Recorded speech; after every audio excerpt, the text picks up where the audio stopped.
Buenas Promisers, Clippers, ¿cómo estáis? Arrancamos la semana con un vídeo un tanto particular y especial, la verdad es que no sé muy bien cómo describirlo. Pues he decidido que hoy quería abrir la semana con un vídeo que tenía muchas ganas de hacer. No sé si reconoceréis a las personas que estáis viendo aquí retratadas en estos cuadros. Por supuesto hablo de los cuadros que están a la salida del comedor de los Luján en La Promesa, la salida que va del comedor al salón, si no me equivoco. Llevamos viendo estos cuadros desde el inicio de la serie y yo estos cuadros los conozco porque son básicamente reproducciones de dos cuadros reales de una pareja noble que fue pintada pues en 1819, o sea que prácticamente 100 años antes de La Promesa. Por eso para mí, estos dos siempre han sido como representaciones de los abuelos de Alonso, de los abuelos del Marqués. Así que hoy pues he decidido quitarme esta espinita que tengo desde el inicio de la serie, de verdad os lo digo, llevo 2 años con esta historia aquí en la lengua y creo que no hay mejor momento que ahora para relataros la historia de esta pareja, la historia de este marqués, la historia del abuelo de Alonso y la historia de cómo,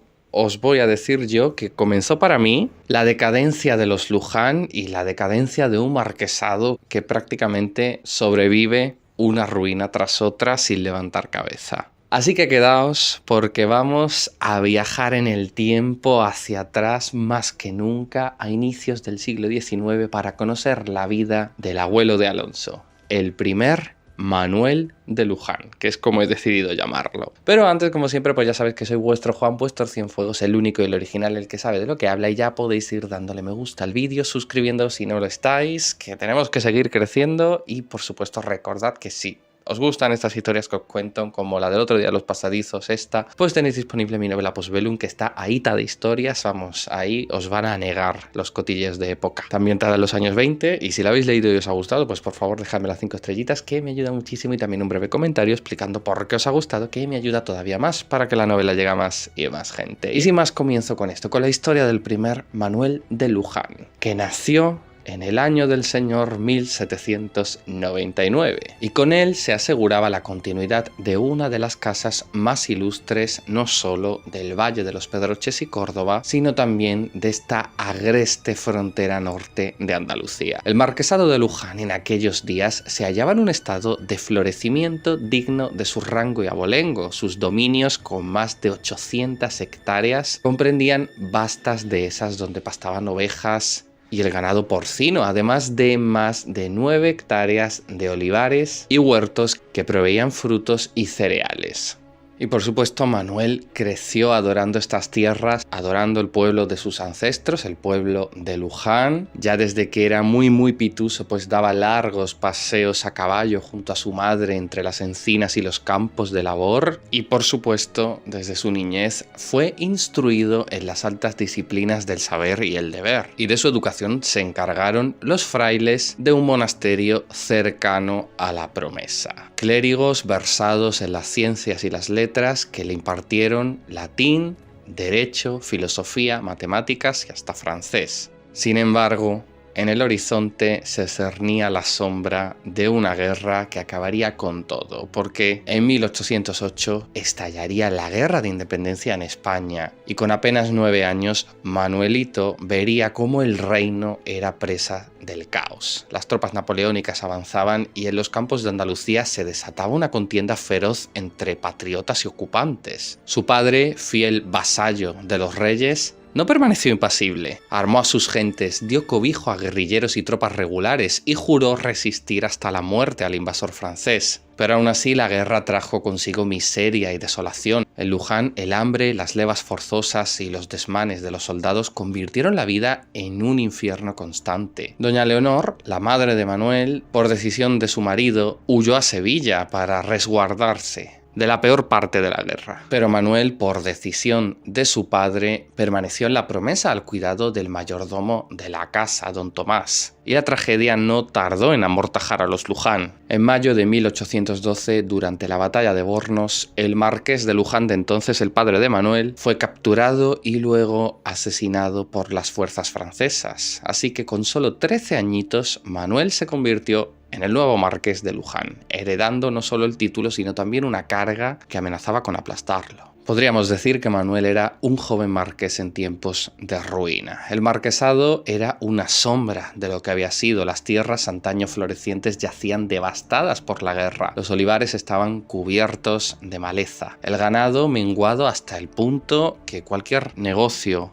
con él habría supuesto la quiebra, y los antiguos cazaderos y hayedos que habían sido orgullo de la casa de Luján se hallaban abandonados y tomados por forajidos y vagabundos. Sin el apoyo de su madre, que se quedó en Sevilla, y con muchos de los hombres leales a su padre muertos o dispersos, Manuel tuvo que apoyarse en el mayordomo, en don Tomás, y en la alianza con un primo lejano de su madre, con el duque de Belmonte. Así, en 1814, tras la restauración de Fernando VII como rey de España, Manuel acudió a Madrid para jurar lealtad al rey y solicitar la restauración de ciertos privilegios, consiguiendo una pequeña ayuda real que le permitió mantener la hacienda a flote. Sin embargo, había que tomar una decisión. Los años pasaban, Manuel crecía y ya con 20 años tocaba contraer matrimonio, por supuesto, no por amor, sino para salvar el marquesado dote mediante. Así que Manuel contrajo matrimonio con doña Lucía Mondéjar de Villamariz, la sobrina de los condes de Mecina. Lucía era una dama de inteligencia sagaz y voluntad férrea que no tardó en tomar las riendas de la recuperación de la finca. Perteneciente a una familia de olivareros, comprendía mejor que nadie la riqueza latente en las tierras de los Luján y convenció a Manuel de modernizar su explotación. Así, con esfuerzo y visión, lograron restaurar los olivares contratando jornaleros y aplicando nuevas técnicas de riego y poda, construir una moderna almazara dotada de prensas hidráulicas que aumentaban la producción, forjar nuevas alianzas comerciales y, por supuesto, reasentar a los campesinos para devolver la vida a los campos.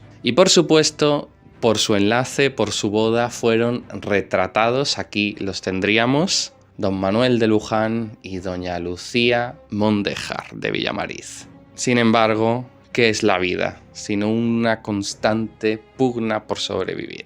En 1820, con la llegada del trienio liberal y la desamortización de varios bienes eclesiásticos y de grandes propietarios, los duques de Cerezuelos, cuyas tierras siempre habían colindado con las de los Luján, adquirieron el viejo monasterio donde habían residido los frailes que educaron a Manuel y que habían huido después de que los franceses lo quemasen, dejando así el monasterio abandonado. Pues los duques de Cerezuelos lo compraron y lo convirtieron en un matadero. Por supuesto, estoy hablando de ese antiguo matadero abandonado en el que terminó muriendo Gregorio a manos de Rómulo. Pero eso ya es para el futuro, sigamos en el pasado. Porque los duques de Cerezuelos no solo se hicieron con este monasterio en ruinas, sino que también aprovecharon la coyuntura para comprar los hayedos y varias tierras que antaño habían pertenecido a la casa de Luján, tierras que habían caído en manos muertas porque Manuel y Lucía no habían tenido aún los medios para restaurarlas. El marquesado perdió así parte de sus bosques y reservas de caza y por primera vez en siglos sus dominios menguaron ante el avance de otra familia noble, que por supuesto estos duques de Cerezuelos son los antepasados de la duquesa amiga de Margarita, que más de una vez y más de dos ha visitado la promesa en el presente. Manuel consideró disputar esta venta tras la desamortización, pero la prudencia se impuso y optó por centrarse en mejorar sus tierras, en seguir trabajando sus tierras todo lo posible. Para él no solo era una desgracia ver cómo el peso de la guerra había hollado la imagen de los campos y las tierras de su infancia, de su juventud, de su familia desde hace generaciones, sino que encima ahora era testigo de cómo muchos nobles, de cómo muchos hacendados y adinerados se hacían con las ruinas de viejos conventos, monasterios y palacios para convertirlos en horribles fábricas que tiznaban el aire, oscurecían las aguas y pudrían los cielos. Con el tiempo, Manuel y Lucía tendrían a su primer hijo varón, que en el futuro sería el padre de Alonso, y la continuidad de la estirpe quedaría así asegurada. Pero aunque el marquesado había conseguido resurgir de sus cenizas, España seguía siendo un campo de batalla, de revoluciones, de ideologías e incluso de guerras. Y quién sabe si la familia se podría mantener firme ante las tormentas venideras. Por supuesto, nosotros sabemos que no sería así, que 60 años después Alonso heredaría un marquesado en ruinas y que ni siquiera con los matrimonios de Carmen, Cruz y de Jimena, tanto con Tomás como con Manuel, conseguirían asegurar el futuro del marquesado. Muchas veces decís que Alonso es un terrible administrador, estoy de acuerdo con vosotros, pero pienso que la ruina de estas tierras, que la ruina de esta familia es algo cíclico y creo que el origen tuvo que darse aquí, en la guerra de independencia, en una guerra que no solo arruinó las tierras, sino que convirtió en marqués y en responsable de todo a prácticamente un niño, y que desde ahí, por muchas dotes que se usasen para levantar los negocios, para levantar los acuerdos ganaderos y agrícolas, pues de donde no hay es que no se puede sacar. Porque luego vendrían las guerras carlistas, luego vendrían más desamortizaciones y en fin, que este país siempre ha sido un carajal. Una filfa en el que cada cual sacaba tajada cada vez que ostentaba el poder. Por eso voy a concluir con un detalle romántico, porque he mencionado que quien estaba ayudando y enseñando todo a Manuel durante la guerra era el mayordomo, don Tomás. Por supuesto, cuando nació su primer hijo, Manuel y Lucía tuvieron claro el nombre: Tomás. Así nació Tomás de Luján. Es el nombre que yo le doy a partir de ahora al padre de Alonso, de Fernando y de esas hermanas misteriosas y por supuesto del difunto Pedro. Toda esta historia que habéis oído, por supuesto, ya lo he dicho al principio, es algo que yo me he inventado, es la historia que le he querido dar a los individuos retratados en el comedor, como he dicho, los abuelos del marqués, los abuelos de Alonso, y también pues una forma de contaros el posible origen de esta ruina cíclica de la familia Luján. Me decís en los comentarios lo que os ha parecido, si os ha gustado. Y si es así, pues también dejadme un buen me gusta, que me ayuda muchísimo, la manita arriba en el vídeo. Y por supuesto también suscribíos. Y además de contarme lo que queráis, pues suscribíos, que aquí es donde vais a tener el mejor contenido de La Promesa, más veraz, de mayor calidad, y estáis viendo también que más creativo.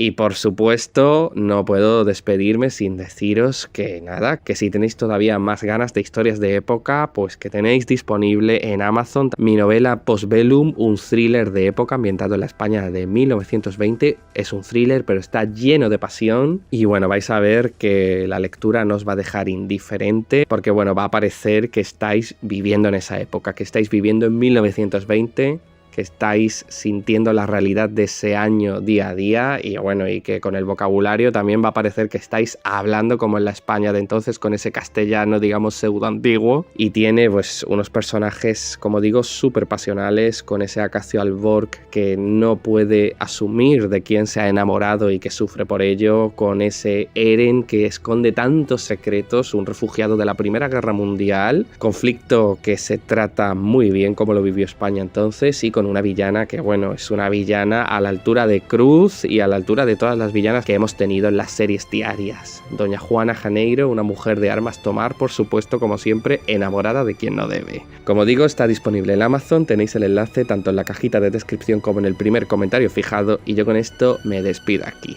Así que muchas gracias por todo y nos vemos mañana con más vídeos. Adiós.